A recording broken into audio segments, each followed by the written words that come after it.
Morning, P. How was your year? It was a really good year. I mean, just some big strides for me, and kind of emphasizing what worked. I mean, the big standout was the gold and silver.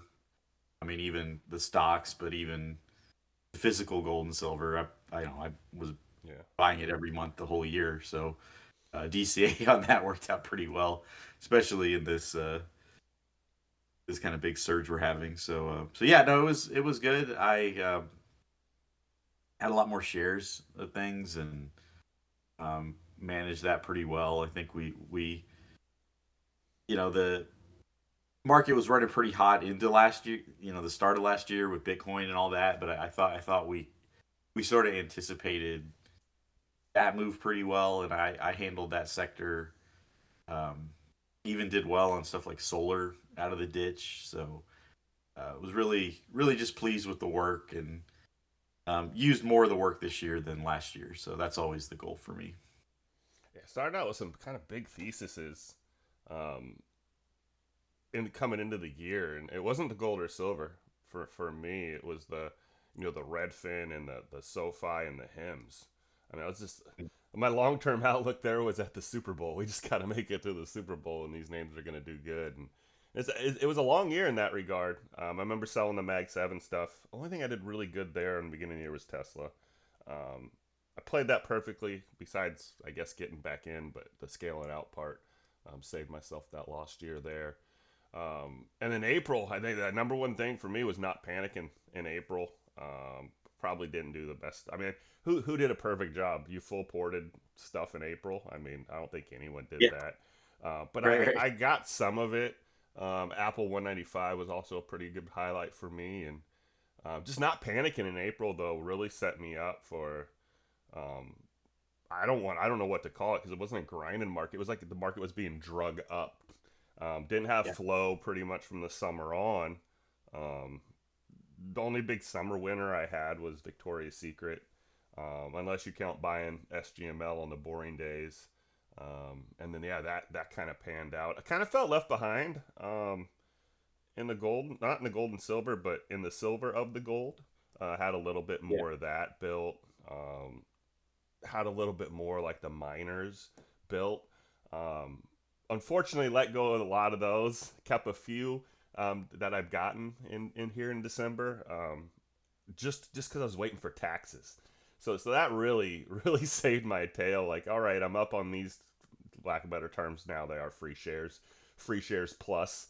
Um, just let's make it to taxes. Kind of saved my. I mean, that thesis right there, that idea saved my tail. And those stocks never really pulling back. Um, but yeah, overall, real. I mean, just watching the multiple theses pan out, um, and kind of learning how to, not put all my eggs in one basket over there. Like I used to just kind of go the best TA setup. Like it had to be the best TA setup, and what's wrong with putting 600-800 bucks in the one that's the most bullish looking, and that just is kind of really um, helped or kept me in things or got me into other things this year. Um, yeah, but overall, I mean, the account, I think I said in August, like I already made my year then. I'm just trying not to fuck it up. And yeah, um, yeah. and we did exceptionally well after that in more of a defensive posture. But for me, a defensive posture piece is those longer term swings, slower DC, the CGC. That's my defensive posture. Just let me buy over time. I'll win. I'll outlast you.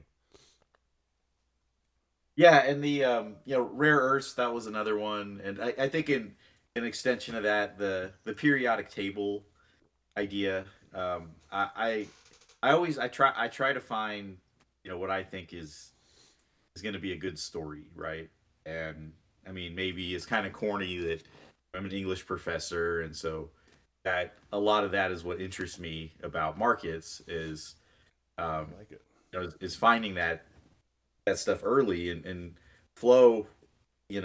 When you kind of match flow with the potential story, like you could really find something, and and then with the periodic table idea. it really came from antimony and UAMI, and with this kind of obscure element I barely remember from chemistry class, but there was basically like one company that had for the that was relevant for that for the U.S. And so so you kind of find that, and caught that way early. Even at a level like, I don't really like to read flows. It was under $1 the first time we ever talked about it, but anyway, it kind of established itself and took off, and then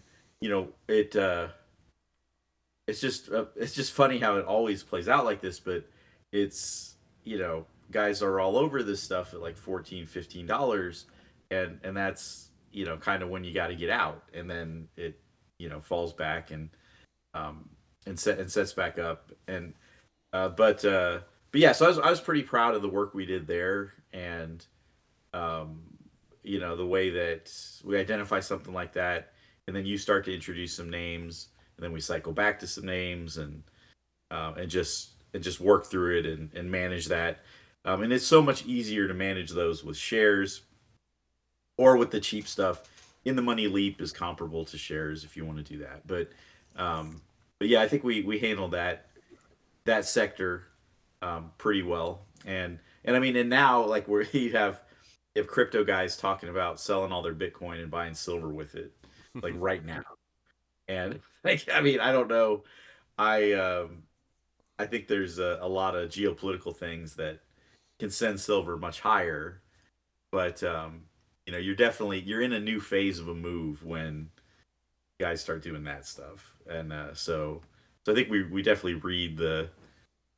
uh, read these stories pretty well, Yeah, I and mean, that was it's just sometimes those stories don't work out, but the TA and the flow are still good enough, and the real estate thesis where we started the year, yeah, yeah. I don't think that thesis worked out at all. No, no, But no, no, but not yet. but but Redfin got bought, so and the Yeah, market, and it wasn't an oversold position, so I and don't think. open did its thing. I mean, Yeah, twice, yeah, two times. And I don't think the snap was the best thesis either, but hell, it worked. So right, right. it just shows you that if you have that extra check or the extra reason, and you do update it, and you don't, I mean, you say it the best, you don't become a conspiracy theorist. Um, Yeah, that's probably another. I mean, my rake. I would put it that analogy. My rake got better this year, separating the good from the shit. Um, the real stories from the ones that are just like we see here with you, Amy. You're gonna, yeah, it went 500% or whatever you want to call it, probably 7-8x even if you were in it early and you held through every yeah, move. But if you're late or you're holding and hoping, you're dead money now until the next time it does that from where you were. So um, right. I separating the good ones from the end phases from sorry P Yeah, yeah, from the FSLRs. Really separating that and saying, hey, FSLR is if we used to remember the joke was first American solar company or something like that. yeah, We used yeah, to yeah. make a Right, joke right. about that because it was the better company, and we had to kind of identify that this one's okay. Um, for me, Run had more range, but was still a shitty stock. And then the other one, we're I got one eye on it right now, but it's gonna take Yeah, time, like anything. And I think that right there, having a better rake this year, separating the shit, like all right, trade this, and you know what, those free shares just hang on to, build your account with a little better. It seems to be like probably top 2 or 3 for me this year. And a lot of that I attribute to the flow because the structure of it is just so different. Um, which looking at your screen every week, you can kind of see it, and listening to you identify those points every week, you just kind of see yeah. the structure built a little differently on things. Yes, and I think one thing too that well, real quick, another example was the uranium and nuclear trade. The way that there were two separate things there. I mean, of all sectors, the people who pull it out of the ground, and then the people who are in an office building talking about modular reactors, Mm-hmm. like the way that those setups played out so so differently, and you have established companies that do the real work and the dreamers, and getting a handle on you know how those move and when and how you should trade those. That was important. Semiconductors have some similar issues with them. With there's a big difference between a foundry and like a fabless firm that's all and then just the way all those kind of connect to each other. And people call it the big AI bubble Ponzi, but the way the money moves around in there. And I when we talked about like hardware, software, and tech, and like that whole thing, that was, I think, 2 years ago that I started talking about that. But that helped me a lot. It got me a piece of like Western Digital and some of those that um, were a little more durable and kind of held their gains versus you don't stay in BBAI as long. And that definitely kind of worked for me as well. The thing about the gold, silver, uranium, because I mean they were all in that same session. The thing that stood out with uranium and silver a little bit more to me was the actual use. I mean, Yeah. you don't use a lot of gold. I mean, you do use some gold and things, but not a lot unless you're like redecorating the White House, I guess. Right, right. But other than that, like silver is actually in shit. Like you need a lot of it. They talk about the solar industry currently, um, Yeah. in general. I won't get too much into the weeds on that. But in the same with uranium, you need a little bit more to actually make the thesis work. So, just kind of always relating back to that thesis in this sector really, really was it, or getting you into the sector. Why, trade this chart. Well, I like it. And they kind of want a real world reason.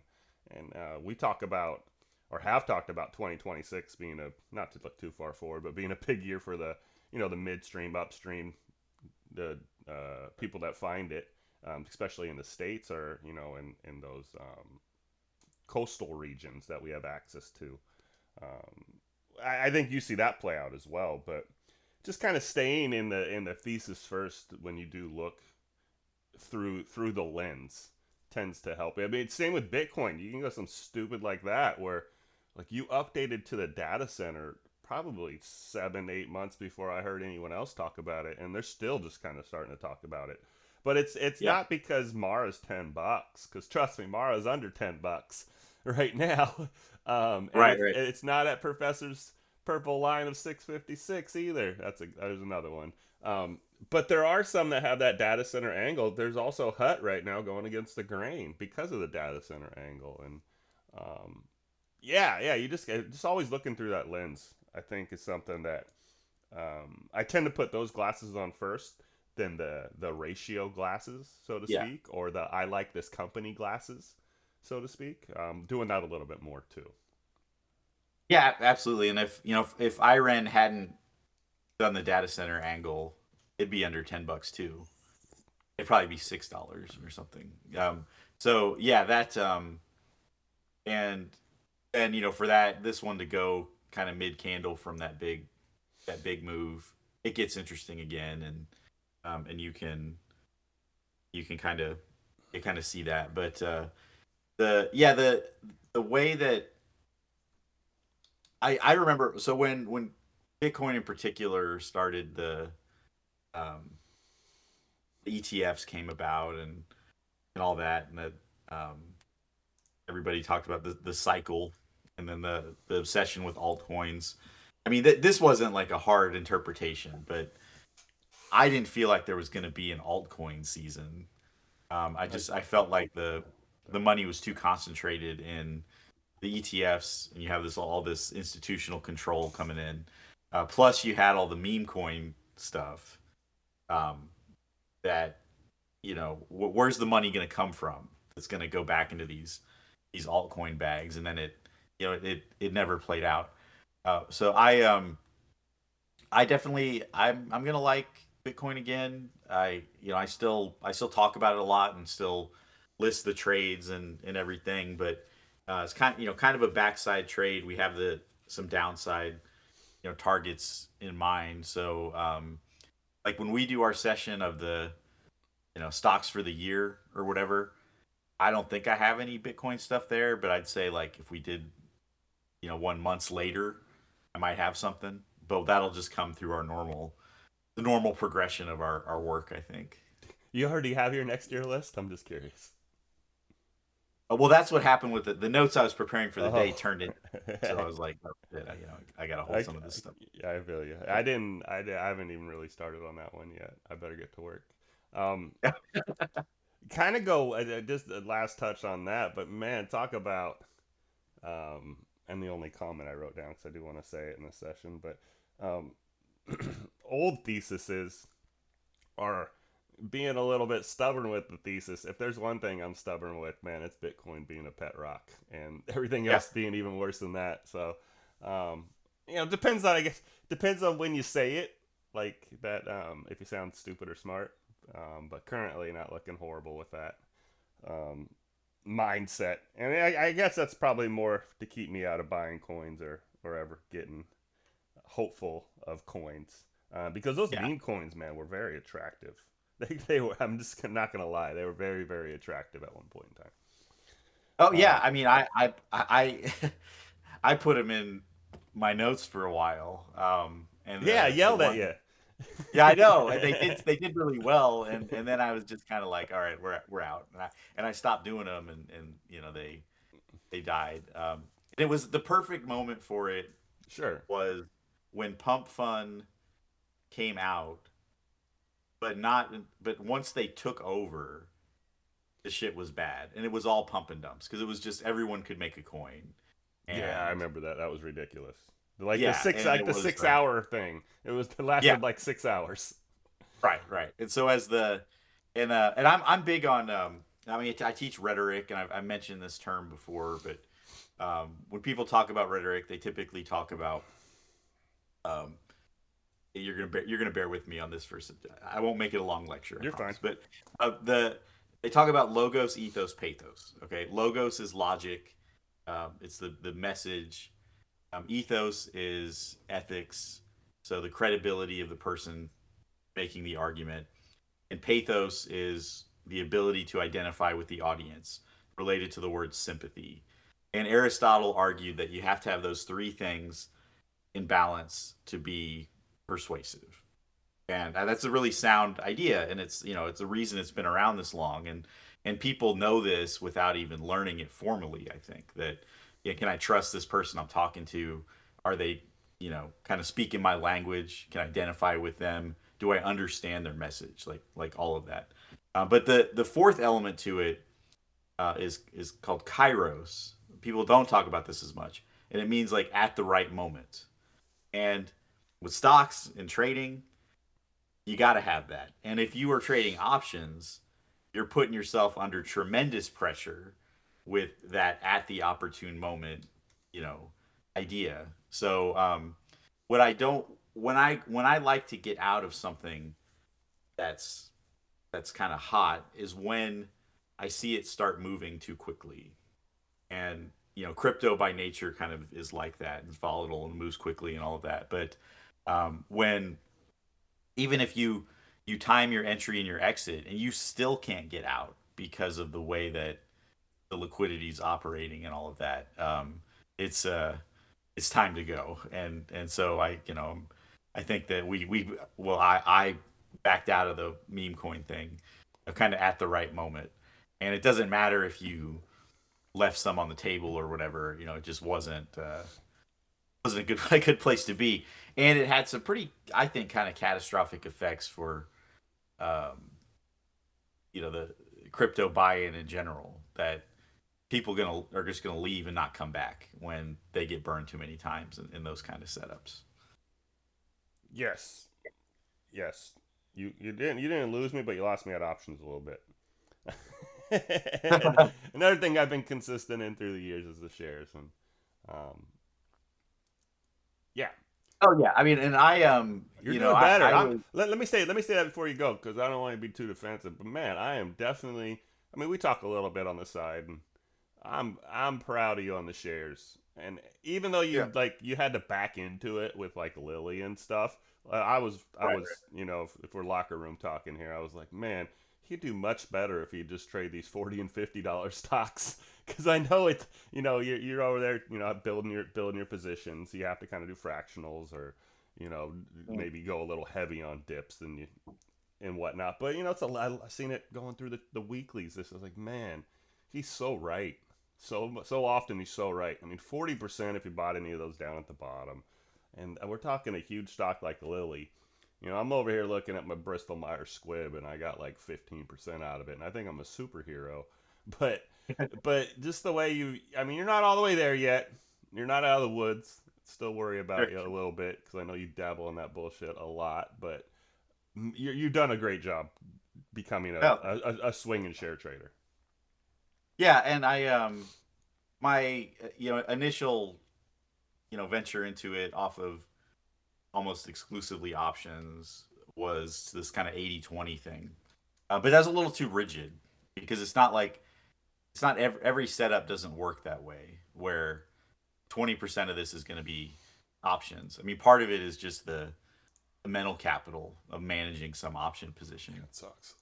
Um, and that it's probably not a coincidence that this is the year the park and wait emoji came out, and there are times when people ask me questions about, and the way they're trading something is they're micromanaging these positions, smaller swings and day trades and things like that,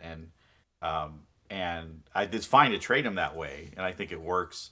I'm not that locked in on the TA on some of the smalls to do that, but I just say like I'm not really after kind of nickels and dimes on this, and there's something bigger here, and I'm willing to just sit through it and build it build it over time. So yeah, the park and wait thing makes stuff like Piton really easy to trade.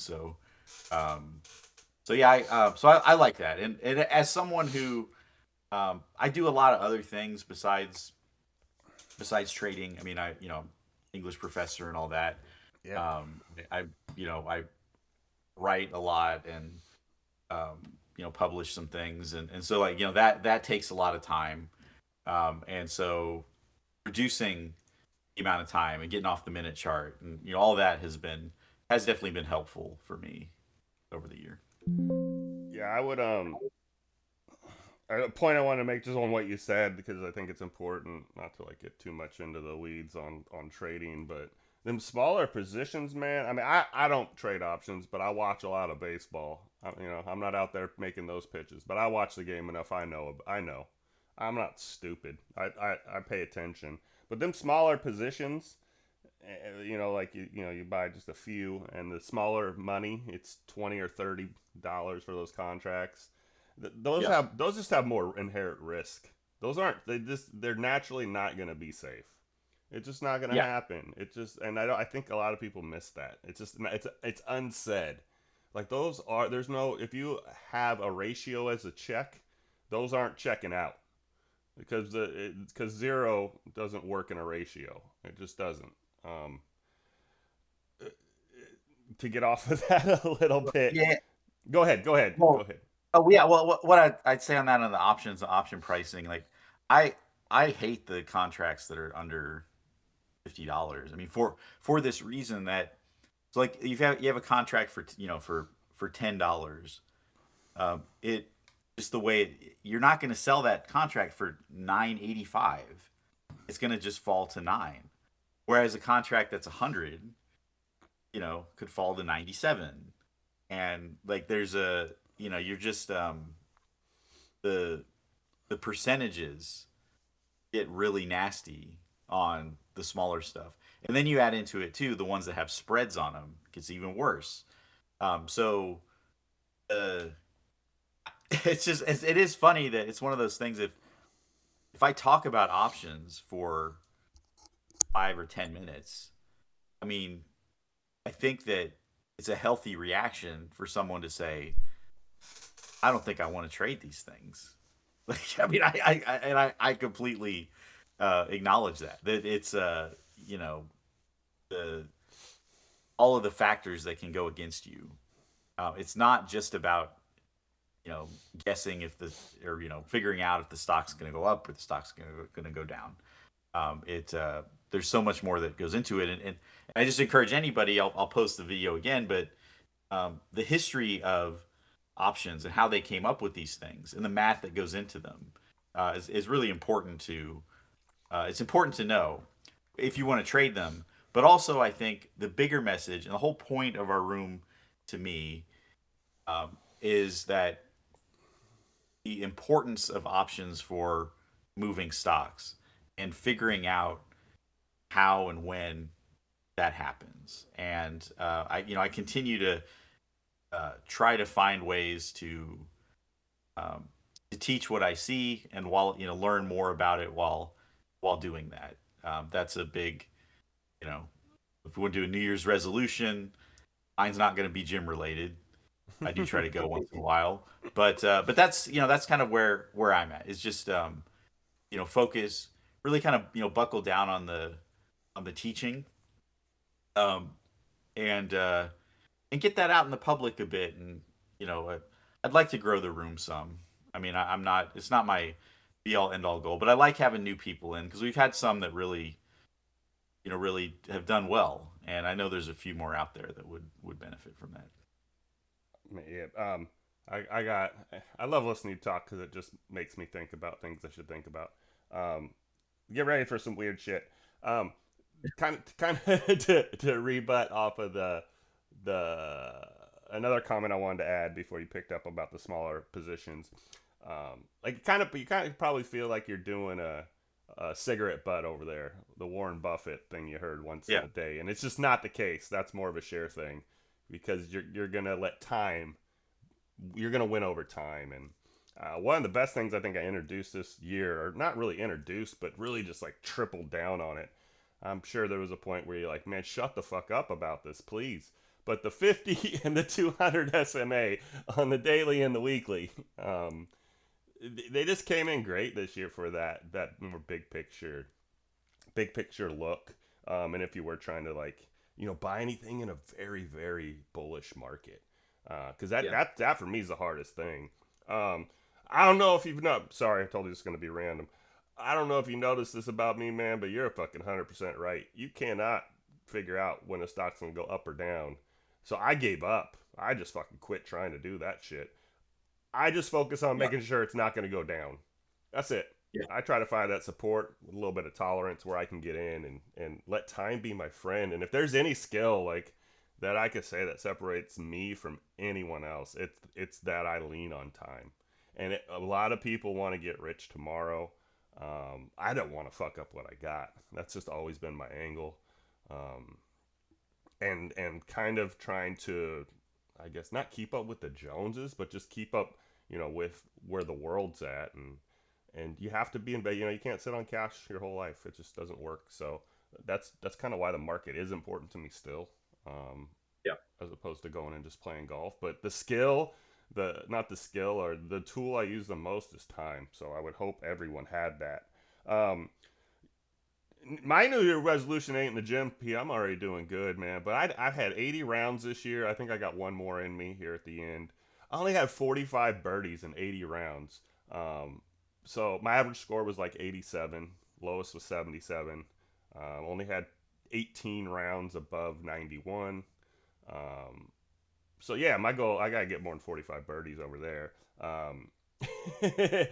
I would love to grow the room. Also, I think what I'm gonna do, I've been thinking about this, but we say enough good stuff in here. I'm just gonna start saying like write that down or something, writing down the timestamp, making a little video, and sending it out in the Twitter sphere because Yeah. that's kind of the spot.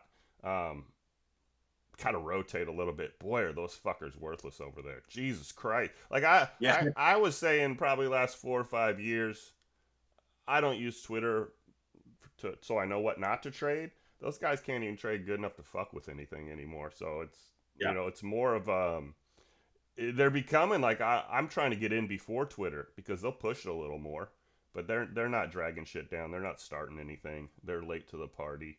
Um, yeah, go ahead. Told you it was gonna be random.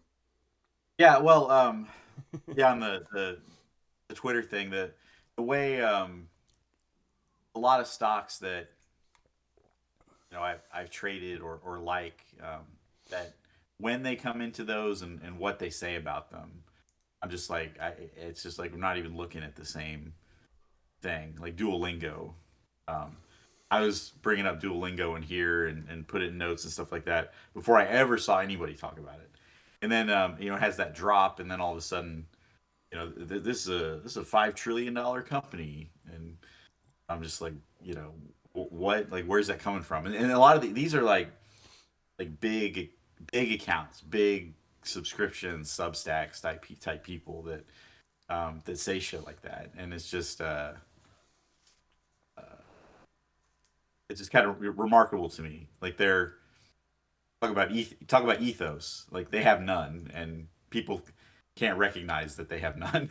So like it's amazing what kind of takes off, and with silver and gold doing what they're doing, to see some of those guys move into that now, That's um, ridiculous. is kind of interesting.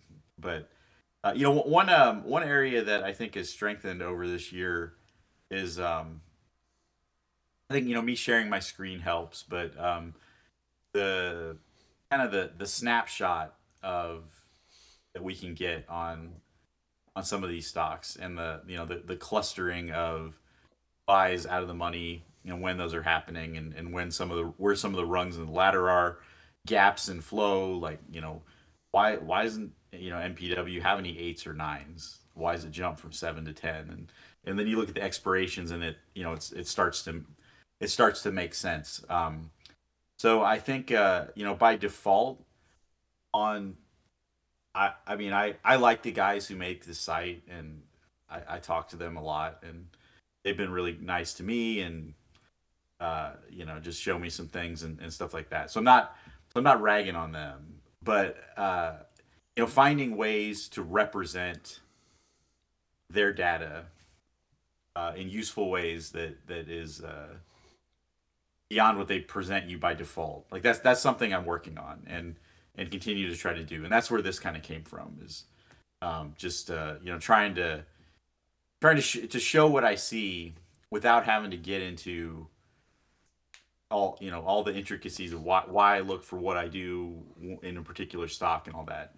Because anytime someone asks me what I'm looking for, you get a really complicated answer, because it does depend on so many things. But I think of it in I mean I'm in academia, where our resumes are 6-8 pages long, completely different from the business world. You want to get that thing on one page. If you're presenting something in a corporate setting, that's immensely complex, you want to boil it down and show someone like a slide. That's what they want to see. And getting in that mindset a bit with flow is something that I'm trying to work on too. And I think over the past, I don't know how long I've been doing this, like 3 months or whatever. I think this has helped our sessions. It definitely gives you something to see. And when you see something and can ask questions about flow, I think that's important. Not that flow is just something I report to you, and then we mash it up against what you're doing. That's what we did when we first started, I think. But that kind of back and forth. And then on the other side of it, I've picked up some TA. I like to stay kind of a little distant from it, because I think something valuable that happens is, if I have a level, seeing where it matches up with yours, or the way that some strikes bookend some really important level. I kind of like not knowing, and then seeing how that works out once we put the work in. Yeah, that's a conundrum for me, because if you become a TA guy, what are we doing, right? Like it kind of Yeah, defeats the whole system. Um, but RTL is very important for the long term stuff, and I hate to say like, hey, just trust the goddamn level. Um, yeah, but it works, and the better point to that conversation is the the going out when we go over it, and I identify stuff, and I've tried to keep it, I guess, very vanilla, because I understand people don't have what I have in my head when like when like this one, when we look at them, like, all right, 5 is my level, it's 490, whatever you see in the note. How does Yeah. that line up? All right, it's weighted. It's weighted a dollar above it, 556. You can kind of see that like there, and then four being the bottom. So anything in the four should be good. But I just kind of know how auto RTL lines up for it, and then my top of my channel is at 11, back where it should have been, and you see the big gap to it. They're going to take a stop at 7. So the 5 to 7 is the first trade. That all just goes through my head, and I don't expect everyone to have that right Yeah. away. So I try to build that roadmap through questions because I mean, it's pretty fucking obvious. You're the teacher here, so if I can get you to explain it through flow, and to be honest, people will take your class. People don't really like that. I mean, I probably had 4 or 5 people reach out this year and be like, "Hey, I need to understand RTL really well," which I'm thankful for that and I'm happy for that. But most people want to know this stuff first. Like if they had a choice, they're wanting to know how the hell you do what you do, and um, so yeah, that you explain it through some pretty basic questions. I think has been the most level up thing we've done for sure. It's been way more than 3 months though, Pete. You've had your screen up for probably 8 or 9. Oh, okay. Yeah. That right. Kind of blends together for me, but Yeah, yeah. yeah. But yeah, the new one I think we found that I like. I mean, it's like 4 weeks old, so it might not stick. But the field goal, Oh, yeah, yeah, yeah, yeah, yeah. they making that field goal, boss. So 550 to Right. 7 somewhere in there. Yeah. Uh, Giving my shit away on the free stream. Merry Christmas, everybody. Yeah, yeah. Yeah, and I in trading these setups in general, I when you see it, yeah, five between 550 and 7, and then you got those leaps out there, the 10 and 12.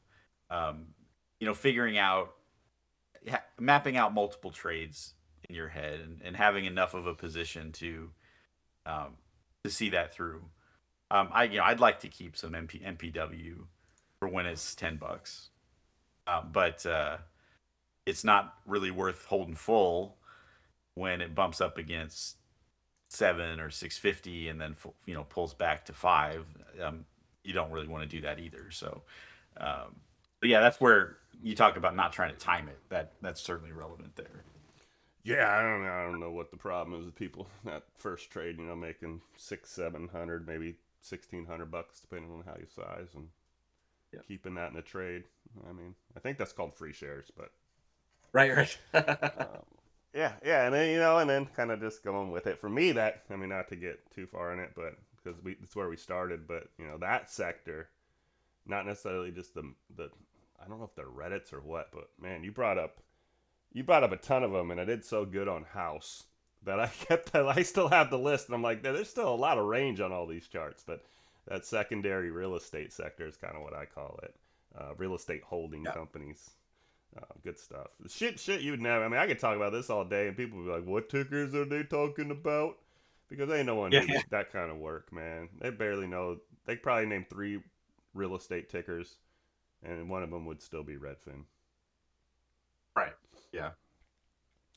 Sectors. But let's say talk a little bit. What's your biggest win this year, Pete? I'm putting you on the spot a little bit. What's your biggest dub?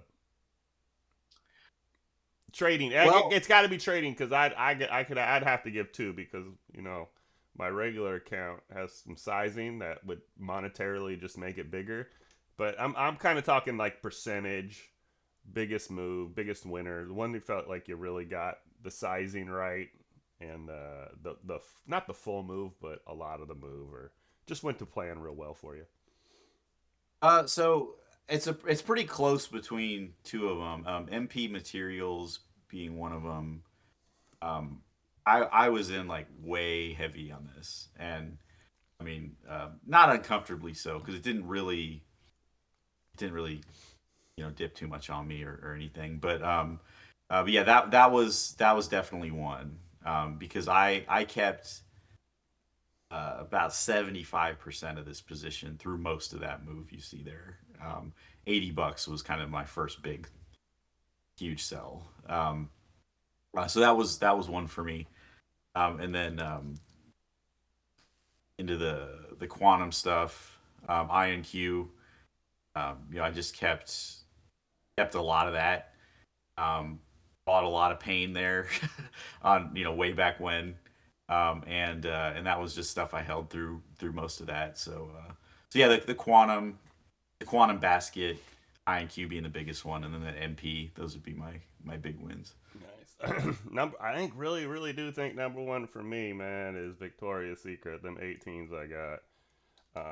Just because I checked out once, and it never came back. Like it just never came back. So, um, I wasn't expecting a move like that, but never really stopped. And then the OG plays, man.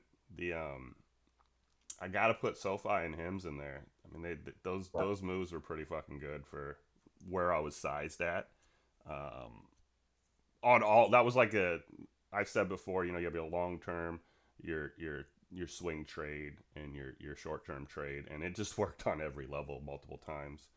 Um, those two, and last but not least, man, and I got to give you the most credit in the world for this one because um, it just fit me being cheap. Oops, and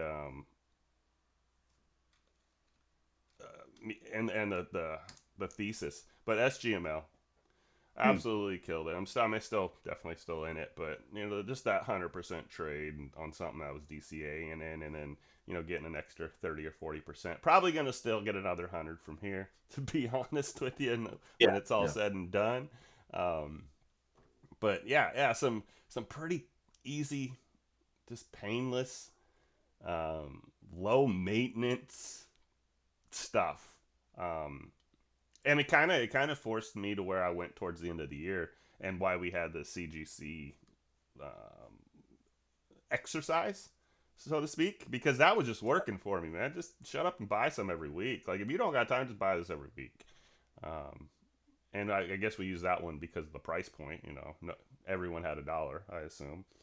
Um, but those have been where it's at, especially when the your side stays in for me, or the Yeah. thesis doesn't go away, and it stays in the news, so to speak. That's where the lithium helped out. Just the rare earths stayed in the news. Silver same, gold same. Uh, Target would be pretty close for me if I were to add both trades because I had two big ones on this one, and so yeah, Target's kind of up there for me, even though the percentage itself isn't as big as those other ones, but the position was bigger just because of the some of the trust in the levels under $90.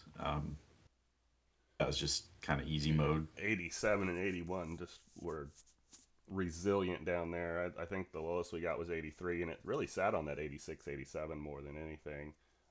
I was about to bring those up, not that in Yeah, general, but just man, the $100 stock thing. I'm doing so. I want to do so much more of that next year. Not to get yeah, into that. We'll talk about that next session. But just eases the for me. It just eases the mind. I'm getting this stock at like 70, $80, and I know it's $100 stock. So I got 10, 13, 20% built in right there, and we'll go from there. And a lot of them have that flow read a little bit farther. Um, yeah, yeah. so one that there's there's some trade ideas that kind of just come from things you observe in the world. And one of the reasons that I don't really hesitate to get back into Dave and Buster's when it drops is I drive by one. There's always people there. I go in it, and the machines. There might be one or two that's broken, but it's not 10 or 15 that are broken. I remember there was a place like kind of like a go kart sort of arcade kind of place in Norman where I used to live, and um, you know all half the machines were always broken, and there wasn't. It was just kind of a ghost town. Could tell that place was on its way out. So I was like, nah, I think I'll. Not that I would invest in it, but you could just tell it was not going to last. Dave and Buster's, uh, you know, it can have some lean times and close some stores or whatever, but I think overall are pretty. They're going to stick around. Uh, Dollar stores. So there's two things about dollar stores. Like one is in rural Oklahoma. the smallest of the small towns. They don't have much. They have a Dollar General. They have one gas station and a Dollar General, and you got to go drive to Guyman or 90 minutes to go to Walmart. But your little town got a Dollar General. They're everywhere, and the other thing is in kind of high end neighborhoods, and I live on like the border of the from the nice to like in the right over there, like some Thunder players live in Nichols Hills, and I live on like the edge of Nichols Hills, right? So just big difference in houses. But point being that people from Nichols Hills, they shop at dollar stores. You can look at the parking lot and see that.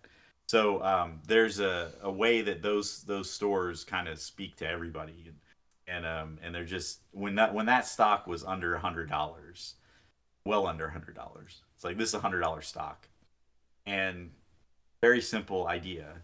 Flow was there, and economically, those stores kind of make sense, and it just panned out. And keep it simple. I'm someone who loves to overcomplicate things as a professor, but I do think that the keep it simple trades and the $100 this is $100 stock idea makes so much sense, and it's such an easy target in options, that 100C.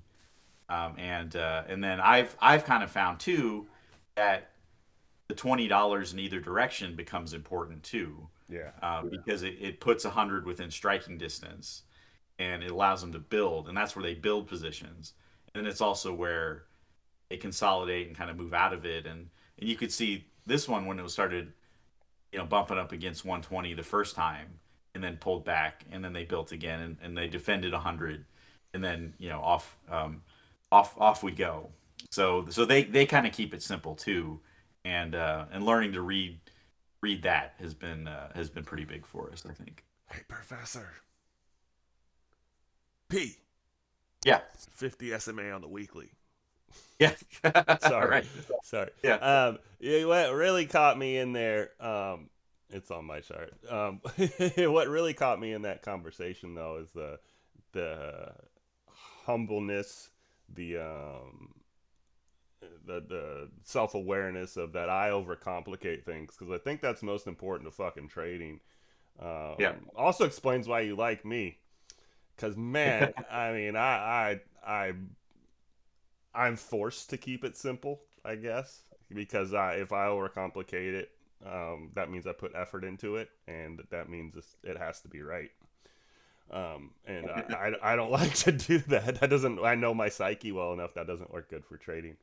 Um, so keeping an open mind, and yeah, I'll get to say. I didn't get to put it in, but I'm gonna put it in here now. I get to say stuff that just makes sense, and hopefully, I'll do it a little bit more going forward for you, because I do feel those moments where I'm like, man, why is he making this so fucking complicated? Sure. So, and it's usually not with the good information. It's just with the, like you want to make sure you do all the checks, when it's pretty Yeah. obvious what we're there for. Um, but man, this is more for Twitter. But man, you can say some stupid ass stuff, because I heard this on Twitter, and sound hella smart. And I think that's what a lot of them do, right? I mean, you can say Yeah. shit. You can say shit like, "Don't use cleaning baking soda to make cookies." You can say shit like that, and it, and it's yeah, you get what I'm saying, right? Yeah. You get what I'm Yeah. saying, and I think people get away with that a lot. Um, so you just, yeah, be mindful of that. I had to get that comment in there though. It's Christmas. Yeah. Don't be using that cleaning soda, baking soda on them cookies, though. It'll fuck them up. Yeah. Um, yes, let's get into some final thought, retrospects, anything you don't want to leave out here looking back. We'll call it a wrap. Yeah. So I think for me, it's gonna be a pretty wild year. I guess news wise, politically, geopolitically, all of that stuff. Trump and everything that circles around him and all of that. And I think that we did a good job of not really letting the perception of geopolitics, like, or the economy, Main Street. It's that people do have it pretty hard in a lot of ways. Job security is not great. A lot of people working extra jobs to just get by and all that. But you know, not having the blinders on, and pessimism and negativity about things, and some of it that I see in the world is very valid, but understanding that a lot of that doesn't translate over into stocks, and that the way that in the sense that the market is rigged and manipulated, that it is rigged to go up and stay up, and that's keeping that in mind. And I don't know what it's going to look like when the oxen really turn around. I have some ideas based on last time we went through that, but I just I'm not trying to time that. I don't see the end of the field yet, and I think staying staying humble about you know how the news and state of the world and all that, and not necessarily just thinking that that's going to move over into the market, and not trying to do too much to read the tea leaves on that. I mean, I think that's really important, and I think we do a good job of that. But it's why so many people fail, I think. Yeah, I think And emotion. we started a lot of things this year, and I definitely double down on what you said. Like the market reaction to some of the things isn't always what you would expect. We definitely to keep it in the retrospective look. I think we definitely started the war with China, and like most wars, the war usually starts as a Cold War, and we're in that now. The oil in Venezuela, if you look at those boats, that's where it was going. The silver stuff is because they only have 2 years supply, and they supposedly started buying. They're buying $10 over spot. You just kind of, I mean, it's probably the same stuff with gold. It's all geopolitical, but it's bullish for the market. Yeah. The market usually finds a way. It's the one thing I believe Kramer is always a bull market somewhere. Um, it's just not. It's not on. I guess that's not Main Street. It's not on Second Street right now. It's not on Fifth Ave. Yeah. We'll get back to that. The other conundrum though is if your dollar loses value, these hard assets go up, and I think we've seen a little Yeah. bit of that this year as well. Ten Um, percent. Yeah. yeah, and yeah, we'll see. That's going to be more of the story going forward about the value of the dollar against thing and hard assets. When because if a dollar is, or if you get the same buying power with a $10 bill, the Tesla's a $4,000 stock. It's just that's how that works. Um, and big agreements with you. The market will always go up. It is the biggest fluffy haired dog you ever seen. It knows how to shed things that are bad. That's just what it Yeah. Yeah. does. I mean, if you guys haven't figured that out, you haven't been out long enough. But if there's something bad story, the market will spit that shit out. It'll be gone. What up, Weight Watchers? It'll just Yeah. spit it out.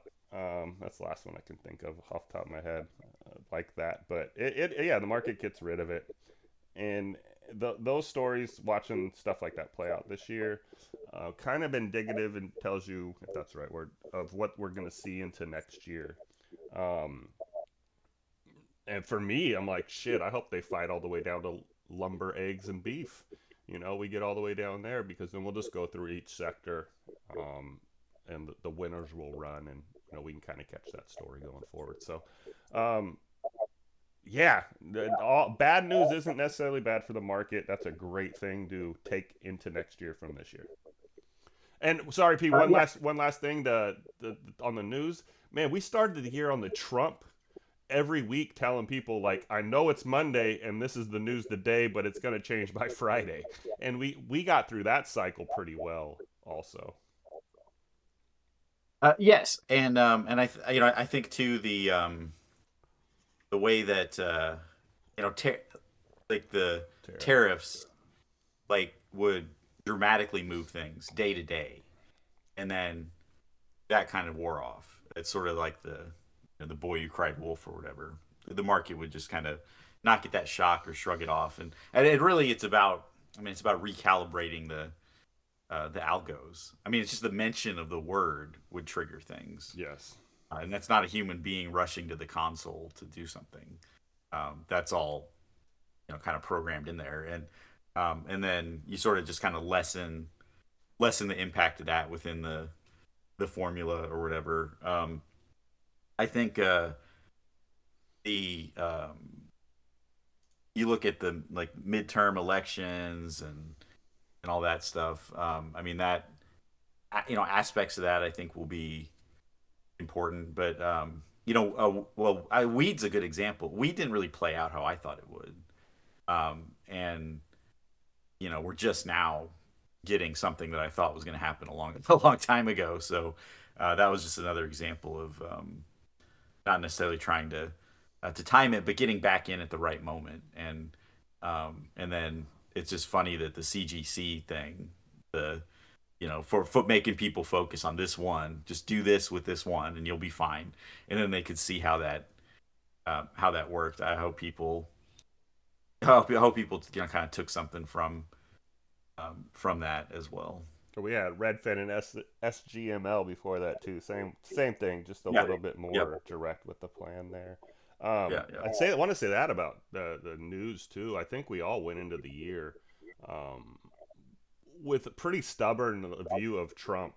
Like we're going to get these things because he's a Republican and they're normal Republican things, and that it just didn't pan out. And not trying to predict him um, was beneficial that I let that go early.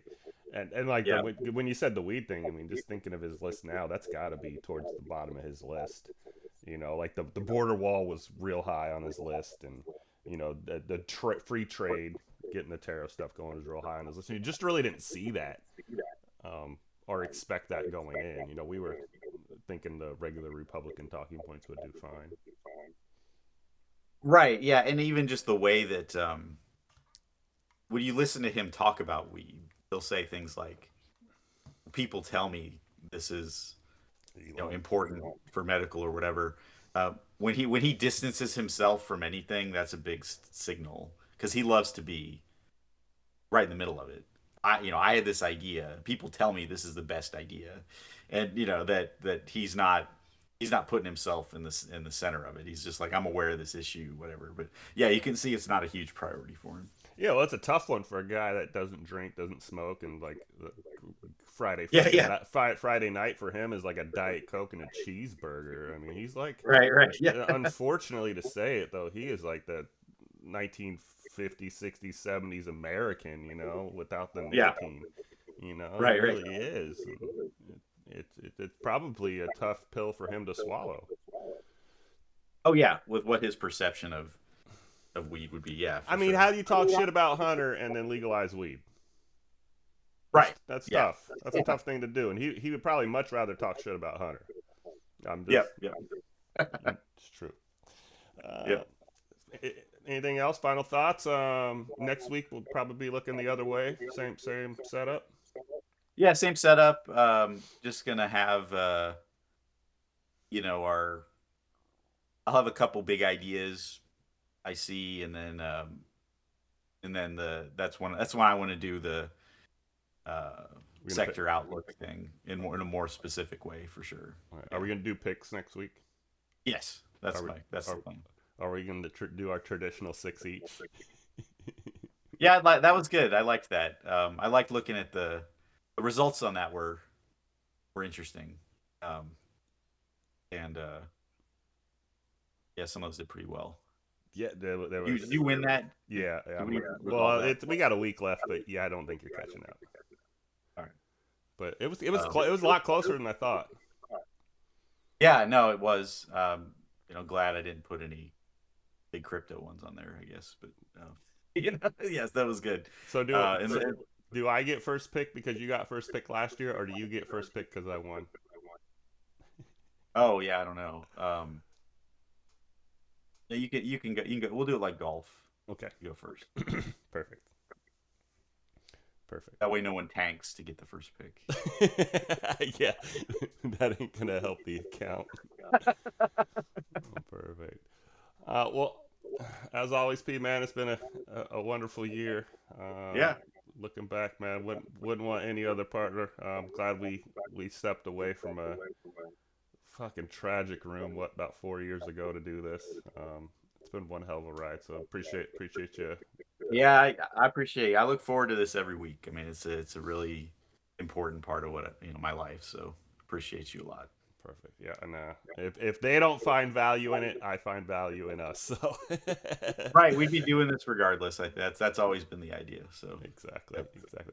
You have a great week, sir. Enjoy the new year, and I'll see you next weekend.